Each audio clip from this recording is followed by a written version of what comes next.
থাকবো না, আমার দেশের হিরো বলে আমি দেখতে এসেছি, তেমনটাই ওপার বাংলায়।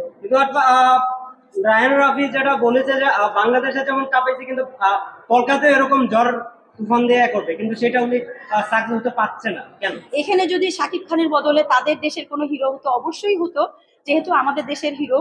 তারা অনেকেই তো আছে হিংসে করেই শাকিবকে, যেন শাকিব যেন ওই দেশে এরকম তুফানের মতো না বিস্তার ঘটাতে পারে, যার জন্য ওই দেশের দর্শকরা চাবেই যে আরেক আরেক দেশের হিরোকে না টানতে। এটা হতেই পারে, এটা একটা মামুলি ব্যাপার। আমাদের দেশের হিরো, আমাদের দেশের ছবি, আমাদের দেশে যে চলেছে, এটাই আমাদের সব থেকে বড় কথা। আপু আবার একটু দেশে আসে, অনেকেই বলছে যে শাকিব খানের পরে যদি কেউ যায়, এটা তো আসলে একটা ভুয়া খবর। কারণ ডিগবাজিতে যদি বলেন যে ডিগবাজির হিরোকে, তাহলে জায়েদ খান। এটা একদম সত্য কথা, এটাতে আমি কোনো আপনাদের বিরুদ্ধে যাব না, কিন্তু শাকিব খানের সাথে কেউ নেই। দ্বিতীয় যদি কেউ হয়ে থাকে, তাহলে এটা এখনো আমরা দেখতে পাচ্ছি না।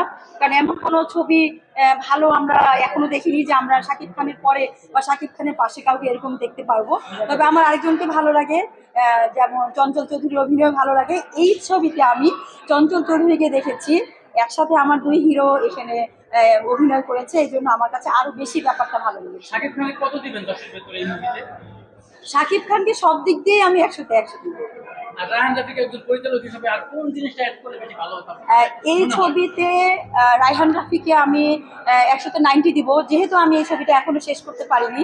2 আসবে, এখন পরবর্তীতে 2 কি কি আসবে, কি নিয়ে আসবে, কতটুকু ভালো লাগবে, এরপর 100-এ 100 রাফি ভাইকে দিব। এখন তো 90 দিতেই হয়।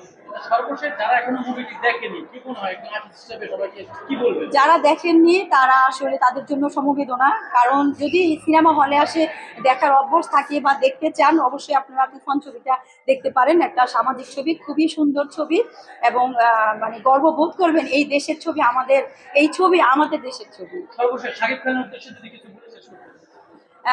শাকিব খানের উদ্দেশ্যে যতই বলবো ততই তো কম আসলে। সে দেখিয়ে দিয়েছে, তাকে বলার কিছুই নেই। তার জন্য শুভকামনা সব সময়। চেষ্টা করব সবসময় শাকিবের সব ছবিগুলো দেখার জন্য। যেভাবে এগিয়ে যাচ্ছে শাকিব খান, সেভাবেই তাকে দেখতে চাই। তার পিছিয়ে অনেকেই লেগে আছে, সব বাধা উপেক্ষা করে শাকিব খান যে এগিয়ে যাচ্ছে, এটার জন্য আসলে তাকে অনেক অনেক মানে অনেক অনেক তাকে শুভেচ্ছা। যে সে আসলে একজন সুপারস্টার। তাকে কেউ গালি দিলেও সে মানে সে আলোচনায় চলে আসে, তারপরেও কোনো কথার প্রতিবাদ সে করে না। তার মতো এত ধৈর্যশীল হিরো আমি আসলে আমার লাইফে দেখি। আচ্ছা আপু, আরেকটু বিষয় করি, আপনি কি শাকিব খানের সাথে কাজ করতে চান কিনা যদি সুযোগ পাই?